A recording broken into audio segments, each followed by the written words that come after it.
Hey everybody, welcome back to, my name is Stephanie Bree, so welcome back to my channel. Today I wanted to do, because today is May the 4th when I'm recording this, Star Wars Day.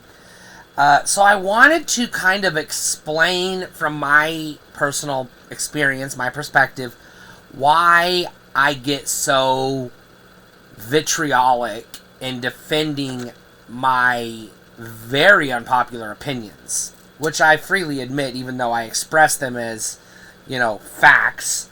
It is a fact that they are my opinion, but I'll get to the why I do that in a minute. I gotta have a smoke break. I've been trying to cut back chewing gum and such, but, sometimes I need the goddamn nicotine. Don't smoke. YouTube, goddamn it, I'm a person. I'm an adult. I smoke, but I tell people, other people, don't do it. But it's an addiction. I can't fucking help it, YouTube. Alright? It's a thing. And it's not illegal.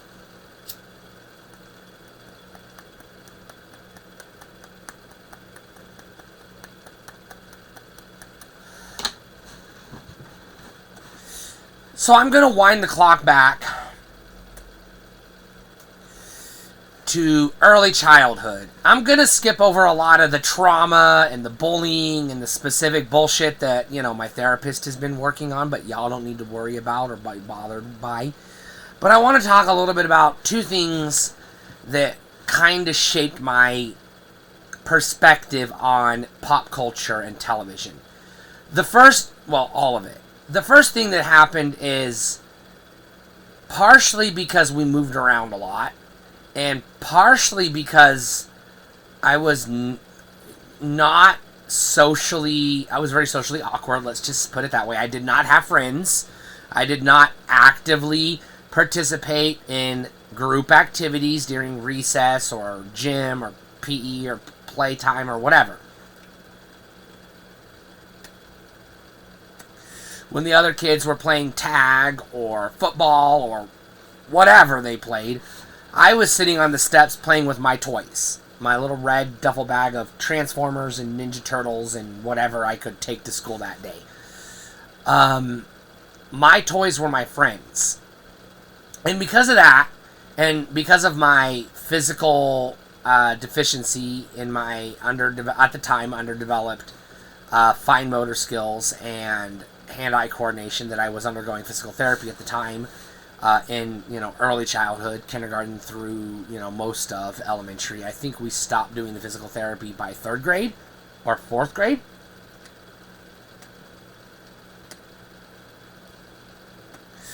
But I'm not 100% sure. But the point I'm trying to make is my childhood psyche was developed in an isolated environment where my friends that I interacted with on a daily basis were my Nintendo games, Mario, Jason, because I had the Friday the 13th game, Apollo from the Zexies, XEXYZ, Sunsoft game. I had the Three Stooges video game, and a few others. I can't remember all of them off the top of my fucking head, because goddammit, this was a long-ass time ago.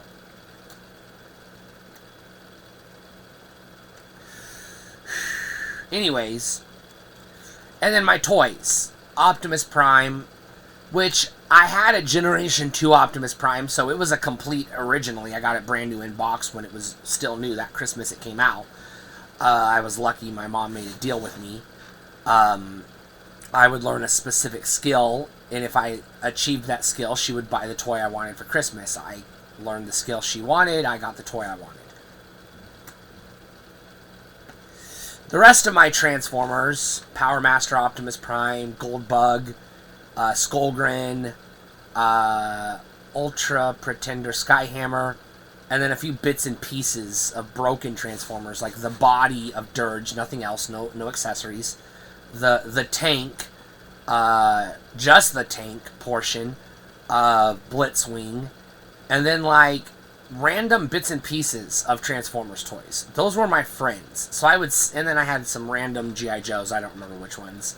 I know I had a Sergeant Slaughter, and I know I had a Ninja, one of the first, version 2, I think, maybe, of, what's the Ninja they made a movie of? Snake Eyes. And then a handful of others, I don't remember their names because, goddamn, it was a long time ago. And then a bunch of Ninja Turtles. So my day went as follows. I would wake up, eat breakfast, go to school, get bullied on the bus on the way to school or on the walk to school, depending on where I lived at the time because we moved around a lot. So I was always the new kid, so that's a strike against me. I was poor, which meant I didn't have a lot of variety in my outfits, and they were very obviously Kmart garbage, which, prompted the other kids to bully me. For reasons I don't want to get into, I didn't bathe and shower regularly, which y'all know because you've called me out on it, and I'm still working on that with my therapist. We're not there yet, but we're getting closer. So yeah, I was a dirty poor kid that played with toys all the way through high school, or up to high school, I should say. Things kind of changed in middle school, but I don't want to get into that. But what I want to point out is I was watching cartoons and TV shows, Power Rangers, Secret World of Alex Mack, Transformers Generation 2, Superhuman Samurai Cyber Squad, stuff like this, that was shaping my view of the world.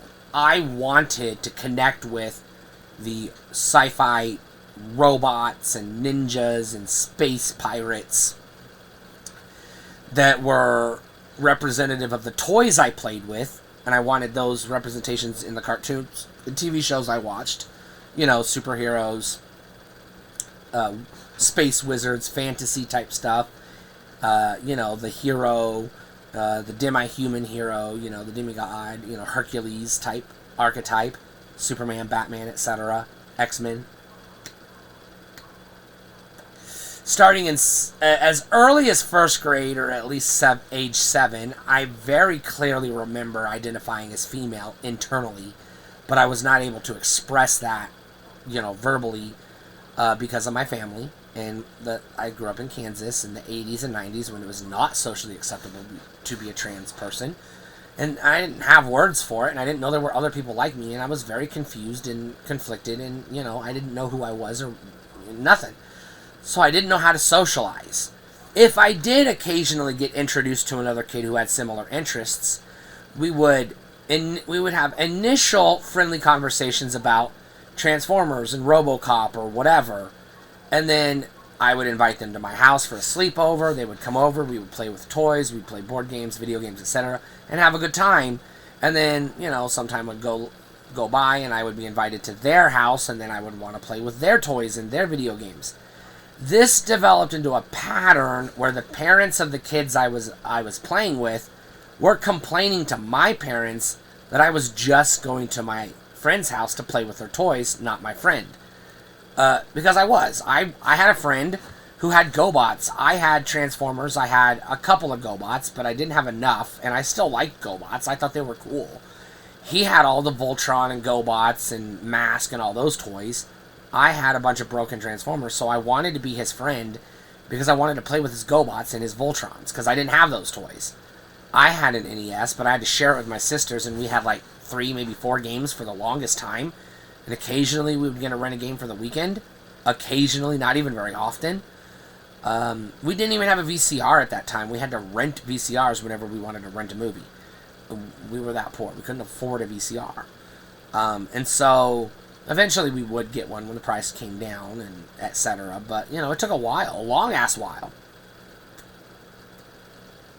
I was probably 8 or 9 years old before we finally got a VCR in our house, and it was a big deal. Maybe 7 or 8, probably, but it was like a good chunk of my early developing childhood where all I had was the rabbit ears and the 4 or 5 channels we could get over the air. Not a good variety of content. And so I had to make up stories and fantasies and scenarios in my mind, a lot of daydreams and stuff. And the reason why I want to mention all of this is because I never really properly learned how to interact with other people. Now, going to college and taking classes and going through therapy and becoming a journalist, I learned some tricks how to initiate conversations and carry on a conversation and I even read a book on how to talk to people, things like that, so I tried my hardest to develop those skills. at least to a bare bones minimum. But here's the important thing. I was drawn to a lot of things that weren't that popular. Yeah, Ninja Turtles, Transformers were pretty popular. GoBots, not so much. But I was also drawn to things like, yeah, Power Rangers were popular, but Superhuman Samurai Cyber Squad, not as popular. I didn't like sports. I didn't like Nerf. I didn't like squirt guns or super soakers. I had a bike, but I only rode it because I was lazy and it was easier than walking, even though I was only going like 2 or 3 blocks. And so most of my childhood was spent isolated and alone. Even as an adult, I spend most of my time isolated and alone. I never read comic books, like actually read comic books, okay? So this is sort of a confession. At this moment in time, I had very close to zero knowledge of comic books and superheroes. I loved superheroes. I watched religiously whenever it came on TV on reruns, the Adam West Batman TV show. Even though I thought it was campy and cheesy and dull and dumb and boring, I still watched it because it's all I had. I had nothing else. I watched the Wonder Woman show. I watched the Spider-Man. I watched Swamp Thing. I watched The Flash. I watched The Incredible Hulk and the A-Team. Even though I didn't really like a lot of these shows, I thought they were not good quality and I didn't enjoy them, I watched them nonetheless because I had nothing else. Things slowly started to change in the late 80s going into the 90s when we got the Tim Burton Batman. That was pretty awesome. And then I got to watch things like the Mortal Kombat movie and The Mask. Later on, the new Star Wars movies. I was so excited for the prequels, which I loved. The Matrix, and I've already told this story on my other channel. Eventually, as time progressed, I developed a very strong affinity for horror stuff and the occult and witchcraft and magic and paganism and stuff like that. I am a practicing chaos witch and I am a pagan. I have a very specific but eclectic faith that I have talked about in previous videos, and I'll probably do an updated video on my actual firm beliefs because I'm starting to get there. And some of my actual daily or, regular practices, rituals and things. But what I want to point out is I was into the occult, I was into science fiction and comic book characters, superheroes, but I didn't own any comic books. I would occasionally, as in maybe 3 or 4 times a year at most, I would get a single issue of a comic book. Sometimes it would be a Richie Rich. Bleh. But whatever. Sometimes it would be something I never heard of. Like, there was one that was Ultraverse something. Ultraverse something. I can't remember. It was a mech type thing. And I've never been able to track it down because I can't remember what it's called. I had one issue of that. And it was a real Spitfire, I think it was called. Ultraverse Spitfire, I think. Something along those lines. I got a single issue that was smack dab in the middle of a very compelling storyline I never got to finish. And so a lot of my childhood was spent watching random episodes of various sci-fi and horror TV shows and cartoons out of order because they were on syndication and I didn't control the TV all the time. And then, the standard stuff, Smurfs, Muppet Babies, etc., stuff every kid in my age group watched. But I very quickly learned that I was odd. I was the oddball. Because back then, it was not okay to be a nerd, to be into sci-fi and comic books and computers and video games, etc. Yeah, everybody had an NES, but most people were playing Tecmo Bowl and RBI Baseball. Occasionally, they would play like a Mario or a Zelda, but most of the average person, not the people like me who identify as a gamer, but the people who had other interests that also played, sports games on their NES and then eventually Super NES or Genesis, etc. The same crowd today that buys Madden and NHL and NBA, etc., etc.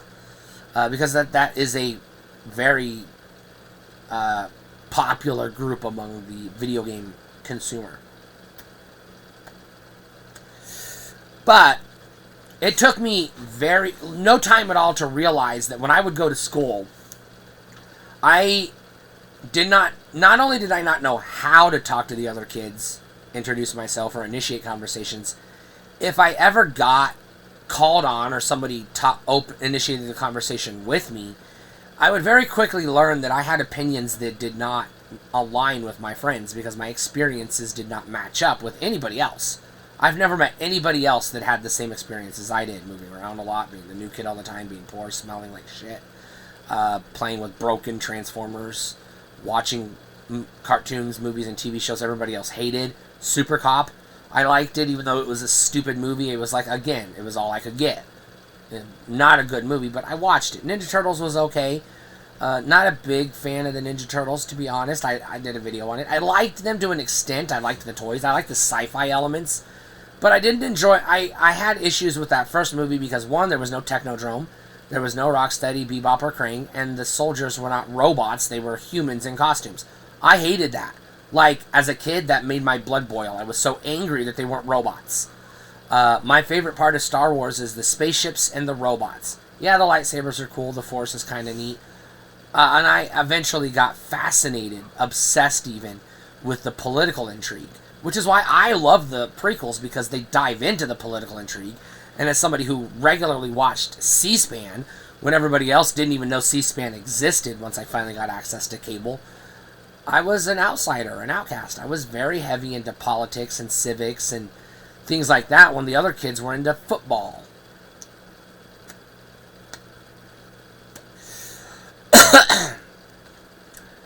I never understood or watched a full game of football or learned how the game worked at all, functionally or mechanically, until I became a newspaper journalist, and my first assignment was to go cover a high school football game. And my boss had to sit me down and give me a crash course, and this is how the downs work, this is who the players are, this is the running back, this is the, etc., the what do they call it? Quarterback throws to the running back, and then they run down, and they get tackled, and that's a down, etc. So he explained the bare basics to me, and watching a bunch of football games, I would eventually kind of piece together enough of an understanding to be able to write sports stories. Yes, AI assisted, because we used AI at the time to help me assist only with sports stories because we were a small paper and we had to cover everything. And I could sit down and cover a city hall meeting or a, Rotary Club or whatever. But sports was kind of like, well, here's the stats. I got a couple of quotes. I'm going to be like, well, here's what I know, this is how it happened. Throw it into the AI thing and it would clean it up and make it colorful and spit out something I could publish. We used AI, but we didn't use it to replace anybody on staff. We just used it to assist us in we didn't have the money to hire a sports person, so, we did the best we could. It's a small town newspaper. But I'm trying to say I didn't understand shit all about football until I was in my early 30s, 33, 34. Before I finally had a bare basic grasp of how the fucking game operates. I never once in my entire life ever participated in the actual playing of a football game. Never did, not once in my entire life. I played basketball, street ball, etc., horse, etc., around the world, things like that. I love basketball. Never got to play hockey but once, and I told this story. The first time they put the hockey stick in my hand, I turned it into a weapon and violently attacked my bully, which got him sent to the hospital, me sent to the system, we'll say, disciplinary system, and things went south from there. And so I became very defensive of my identity and very protective of my opinions, the things I liked. I became very defensive of the things I liked. I really loved the Sega Genesis. I got one for my 12th birthday. I got Sonic 2 and Toe Jam and Earl Panic on Funkatron. And then later, that Christmas, my birthday's in September, later that Christmas, I got Mortal Kombat 1, Mortal Kombat 2 for the Genesis, and Shinobi 3, Return of the Ninja Master, I believe it's called. And I, became obsessed with Sega to the point that I was arguing with my friends who had Super Nintendos that they were idiots for not getting a Sega. Eventually, like years later, I would get a Super Nintendo used from a pawn shop, and I would pick up a few games because I had an NES growing up, and then eventually I got an N64 and a PlayStation on the same day, my 18th birthday. And so I started to expand beyond that, but I became very defensive of Sega until they fucked up with the Sega CD, which I loved but I couldn't afford. The 32X, which I loved but I couldn't afford. Finally got them used years later, defended them to the death, still do. Got a Saturn secondhand. Could not afford the software for the Saturn because goddamn those games are expensive as hell. Didn't enjoy the PlayStation that much, but eventually fell in love with it. Final Fantasy VII did the trick. But when Sega threw in the towel with the Dreamcast, I became obsessively defensive of Nintendo, protective of Nintendo. I saw Atari dominate the industry and then fall off a cliff. Sega put up a tremendous fight and be a massive, prominent force in gaming throughout the entire 90s and then fall off a cliff. I did not want to see the same thing happen to Nintendo, so I dug my heels in to Nintendo. And I would fight to the death. GameCube is the best system ever. I hated the Wii, but I would defend it. I would be like, nah, it's better than PS3. Fuck PlayStation, they're stupid. Fuck Xbox, they're stupid. And, you know, I would get very defensive of my opinions, you know?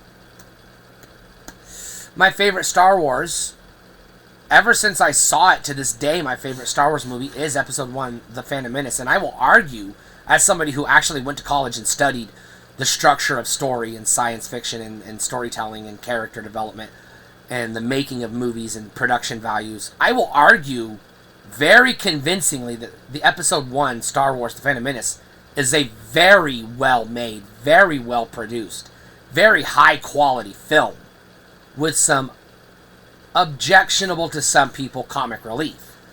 And that's it. It is not a trash movie, and anyone who says it is does not know what a bad movie is. Go watch Super Cop. Go watch Troll 2. You know, then you'll understand what... Go watch any of the fucking Leprechauns and you'll know what a bad movie is. You might not personally like or enjoy The Phantom Menace, but I will argue that at least from a technical standpoint, from a storytelling standpoint, from the perspective of someone who is fascinated by the politics of the Republic and the Empire and the Separatists, that trilogy, Episode 1, 2, and 3, are damn good, rock solid, fucking, honest to God, legit good movies. They are not perfect. No movie is. The closest thing I've ever seen to a near perfect movie, I will argue, is the original Star Wars, 1977. Obviously, we all universally pretty much agree on that, although it was sort of flawed due to the technology of the time and the, you know, the sensibilities of society at that time. But other than that, it was a damn good movie. But because I spent the vast majority of my life developing my interests by myself with nobody to share with, nobody to have intellectual discussions with, I would make attempts to have these conversations on fan forums, like, you know, a Nintendo side or a CGI side, a CDI side, or, you know, Blu-ray forums or movie forums, you know, or whatever, where I would express my opinions and try to discuss with friends. Having undiagnosed BPD and bipolar, I had no idea that my loss of temper was somewhat beyond my control. I am trying in therapy to work on that these days. But growing up, the vast majority of my life, even into early adulthood, I had no control over my temper. And so if somebody disagreed with me or would say things that offended me, like they would say things like, no, The Phantom Menace is objectively, they would say, a bad movie. And I would argue with them that no, there's no such thing as objectively good or bad art. But then, you know, I would try to argue that, in my opinion, The Phantom Menace is objectively good. I would make these same arguments like, well, not necessarily on a bit-by-bit technical level, but on a practical reality level, the Genesis was just as powerful, if not sometimes more powerful, or at least more impressive than the Super Nintendo, when you take into consideration that the vast majority of games that Nintendo nerds will hold up in defense of the Super Nintendo being technologically superior to the Genesis actually have expansion chips inside the cartridge to expand the capabilities of the Super Nintendo. No different than Sega asking you to buy a Sega CD or a 32X to do the same thing. But you can't, people don't accept that argument because they're stupid and brain dead, and they're brainwashed into thinking that Donkey Kong Country is superior to anything on the 32X because the Super Nintendo can do that natively without assistance, and the Genesis required the 32X to do it. No, there's a 32X inside the cartridge of Donkey Kong Country, which is why it can do those impressive graphics. If you took that Super FX chip out of that cartridge, it would look like fucking Super Mario World, which is, you know, impressive enough compared to Mario 3 or, you know, the arcade Donkey Kong. But no, it is not natively more powerful than the Sega Genesis. It has more colors than the Sega Genesis, and they have comparable bit mapping capabilities. They have comparable MIPS capabilities. They have fairly comparable resolutions, and, you know, the Super Nintendo has a slightly more advanced, in some respects, sound chip, but the Genesis also has a pretty competent sound chip, regardless of what people think. Even though it was not always properly utilized, there are examples of games where it was. But I would get very adamantly, angrily defensive over things like this, usually to the point where I would get banned from communities because I didn't know how to converse with people. I desperately just wanted to have these conversations. And here's the point of this video. Please, for the love of God, keep watching up to this point. And I'll leave a comment saying, please get to the 27-minute mark. The point of the video is I was thirsty, desperate to have one person agree with me on anything. One person that would say, yeah, I like the Phantom Menace too. It's my favorite Star Wars. Or, you know what? I actually agree with you. The Genesis is not better than the Super Nintendo, but just as good, and people need to stop shitting on it. I want someone to say, you know what? The Sega CD and the 32X were not bad, not necessarily bad on their own. They're not consoles. They're not dedicated consoles that you can buy and play and experience on their own. They're literally just accessories for the Sega Genesis. No different than the Power Glove on the NES, or the SFX chip in Star Fox, or the Super Scope on the SNES, or whatever. That's all the Sega CD and the 32X were, or the RAM upgrade, the expansion pack on the N64, or the 3D controller on the Saturn, or the DualShock on the PlayStation. That's all these things were. They were enhancements that made the base Genesis better. Just like the enhancements that the Super Nintendo used to make it better. And so I would get defensive because it was like people would argue with me and call me names, and I hate being called names. They would call me faggot or retard or whatever, and I would get defensive. I would be like, don't call me names. I apologize to anybody in the autism spectrum community. My girlfriend is autistic. I just wanted to express what was being lobbed at me because people were vitriolic and hateful towards me because my opinions don't line up with the fucking masses. And I don't just mean the dude bro masses, the masses, the people that just play Madden and occasionally Call of Duty. No, I'm talking about within the nerd culture community. I'm going to backtrack on comic books in a minute because it is a key element of my story. Please keep watching, I beg you, so you can understand why I'm so vitriolic defensive of what little bit I know about the things I do know. Because whenever I come across something that I know I am firmly right about, that I can prove objectively, scientifically, I get angry when people disagree with me on that. Like flat earthers, or 9/11 deniers, or the dipshits that think the moon landing never happened. You dumbasses can fuck off.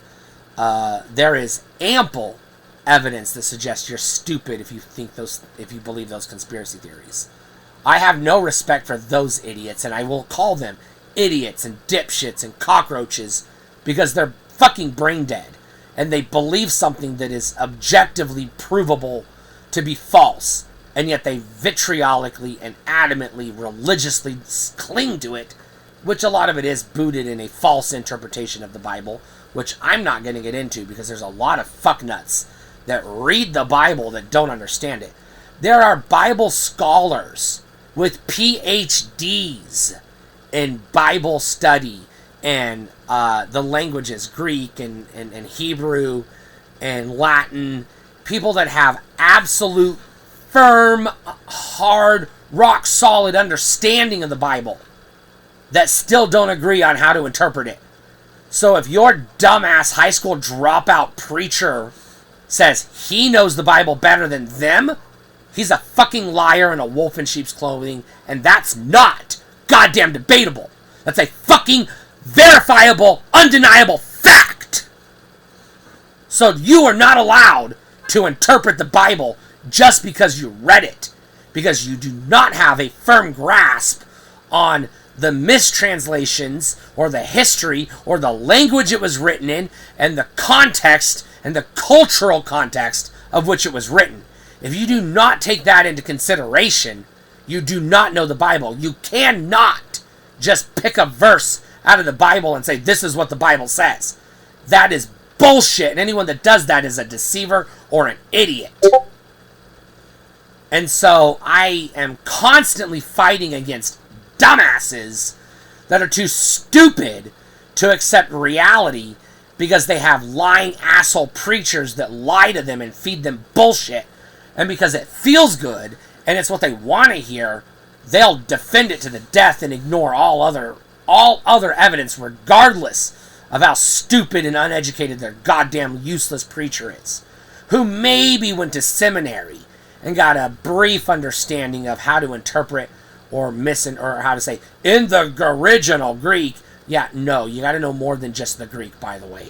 The Greeks were conquerors of the land that the Bible took place in, Jerusalem, Palestine, etc., etc., Judea at the time as it was known, throughout history, Israel and other names that it's gone by. No, the natives spoke Hebrew or Aramaic or Arabic, and then the white people that came in and conquered them took what the Hebrew people were saying and translated that into Greek, and then a bunch of asshole Germans translated it into their language, twisting it, specifically retranslating words and phrases to fit their narrative, to change the meaning of the words. And then a bunch of English assholes did the same thing when they turned it and put it into English. And then a bunch of American Baptist assholes did the same thing when they rewrote it for their uses. And same thing with the Mormons and so on and so forth. Now, the reason why I mention all of that is to know that I have unverifiable, unscientific beliefs in the supernatural. But a lot of things in the supernatural that aren't written, that can't be proven, cannot also be disproven. But I will firmly believe in verifiable, proven scientific facts. The Big Bang Theory, evolution, vaccines work, autism is not a disease. These are proven, verifiable scientific facts that cannot be debated. I will die defending truth, honest to God truth, regardless of how painful it hurts your brain because it goes against what your warm, fuzzy feelings make you think. I don't base my beliefs or understanding the world on feelings, because if I did, the world would be a lot different than it is. I assure you of that. Now, because I have a lot of anger that I cannot control, and because there are a lot of fucking dipshits out there that will argue climate change isn't real, even though it has been verified and proven beyond a shadow of a doubt that it absolutely is man-made, and it is absolutely destroying our environment, they will deny it because of some misinterpretation of a verse in the Bible. It literally says there will be earthquakes in diverse places. You can't take that and say, that also means hurricanes and tornadoes and bad weather. No, It literally just says earthquakes. So anyone who uses that verse to explain climate change or global warming or the, extreme weather events is a fucking brain-dead, dumbass idiot, dipshit cockroach. You, if you believe that bullshit, go to hell and get the fuck away from me and do not leave a comment. Leave my fucking life and die a horrible death and burn in hell. You fucking dumbasses. Don't just pick a verse out of the Bible and carve it in stone and say, it says this. No, that's not how it works. Now, I'm not wishing death on you, and I'm not going to do anything or, attack anybody or threaten anybody. I'm just saying, when your time comes, you better rot in hell where you belong. That's all I'm saying.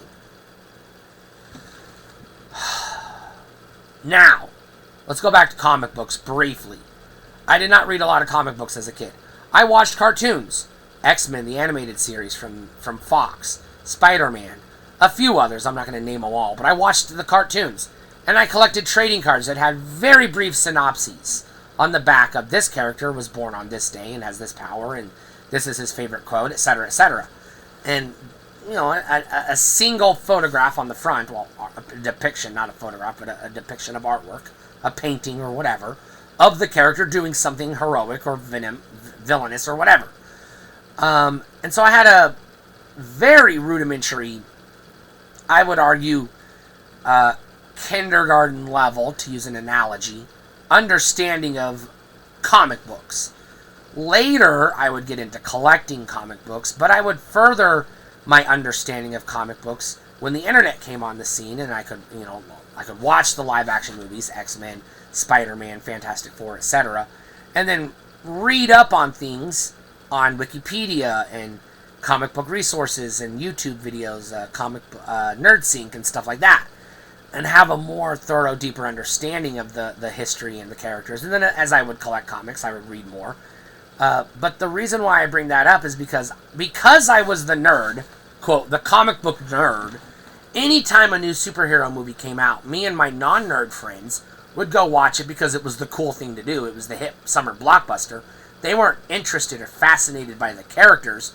They were literally just fascinated by the spectacle. And it was a social event. Let's all go see Spider-Man because everybody's watching it. Even if they didn't like it, they would also watch Lord of the Rings and The Matrix and etc. Even though they weren't like, oh yeah, I love sci-fi. Some of them eventually would discover an affinity for sci-fi and comic books. But a lot of them were just like regular people that just, okay, I like Marvel movies or whatever. Batman or Superman or whatever. And so we would get out of the movie and I would be bombarded for the next 3 or 4 days constantly with questions of how did this happen in the comics and what was this like in the comics and was this character accurate to the comics, and I would have to make up stuff to placate my friends, even though I had no fucking idea. I was just like, well, I don't know, in the cartoon they did it this way, and on the trading card I have from 1992 Marvel Universe Skybox, it said this, so I was like, huh? So I would make shit up, because I didn't know how accurate things were to the comics, but I was trying my best to connect with my friends. Obviously, I didn't do a good job because I owned a GameCube and they all owned PS2s. And so I was, again, singled out as the lone Nintendo nerd that had a GameCube that legitimately, honest to God, thought it was a great system. Not just because it was Nintendo, but because it was a legitimately good system. I don't care if it couldn't play DVDs. I had a DVD player. And, by the way, Xbox could play DVDs, and it didn't sell that much better than the GameCube. So even if the GameCube had played DVDs, it still wouldn't have sold better than it did. That's not why it failed. And I can pretty much prove that, even though it's not verifiably, objectively provable. There is ample evidence that suggests that that's most likely accurate. Now, I'm not going to get into that in this video. I'll probably do a more in-depth video on why that thesis is wrong. The GameCube did not fail because it couldn't play DVDs. But there's a nugget of truth that it contributed to its inability to pull in legitimate third-party support.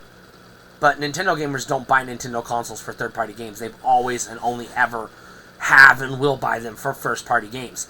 Third-party games are not even the icing on the cake. They're literally just the sprinkles. Maybe some of them are the chocolate chips. That's it. Nobody buys. No Nintendo nerd has ever bought a Nintendo console to play Call of Duty. They buy it to play Mario, Zelda, Animal Crossing, etc. Pokemon, Smash Brothers, Mario Kart. They don't give a flying fuck about Call of Duty. If they run out of Nintendo games to play, and they still have a desire to try something new, they'll play a Call of Duty or a Final Fantasy if it's on the system, or Mortal Kombat or whatever. But I digress. The reason why I wanted to make this video is so people would understand where I'm coming from when I get so angry about defending my very strongly held but unpopular, excessively and unhealthily unpopular opinions. The reason why it bothers me, this is the capstone. It hurts me. It legitimately hurts me to feel so isolated that I am so alone in the universe that nobody else likes Return of the Killer Tomatoes. Nobody else thinks that The Phantom Menace is a legitimately good movie.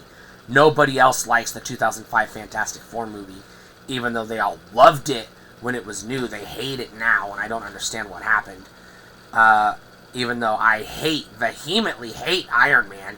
He's the most popular character right now, which makes no sense because he was a C-list character for the longest fucking time, which is why the Avengers were created in the first place.